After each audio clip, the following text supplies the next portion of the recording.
कृष्ण भजो चाहे राम रे, कृष्ण भजो चाहे राम रे, मोहे चंचल मन भजले हरि के नाम रे, मोहे चंचल मन भजले हरि के नाम रे, सुमिरन कर मनमा।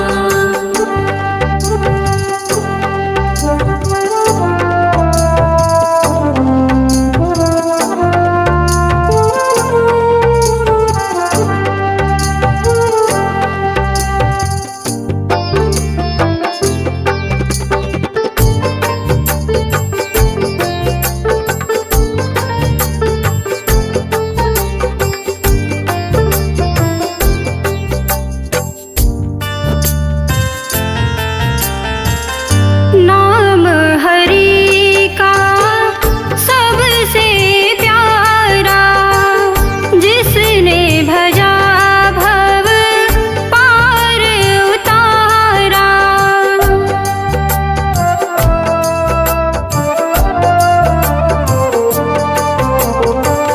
नाम हरि का सबसे प्यारा, जिसने भजा भव पार उतारा।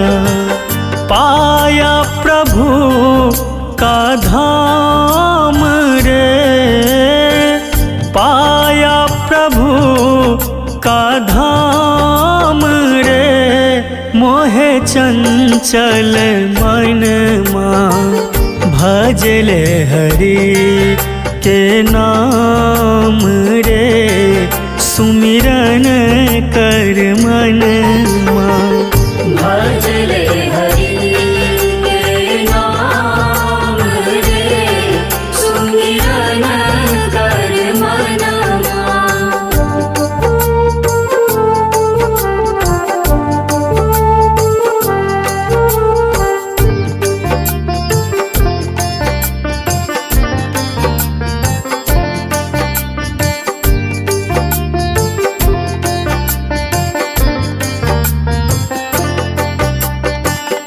धन दौलत ये रिश्ते नाते, कभी किसी के संग ना जाते।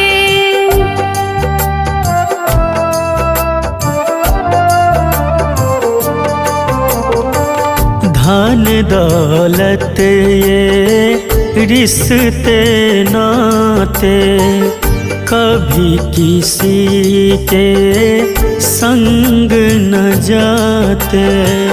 कर कुछ ऐसा काम रे, कर कुछ ऐसा काम रे, होय प्रभु दर्शन भजले हरि के नाम रे, सुमिरन कर मन भजले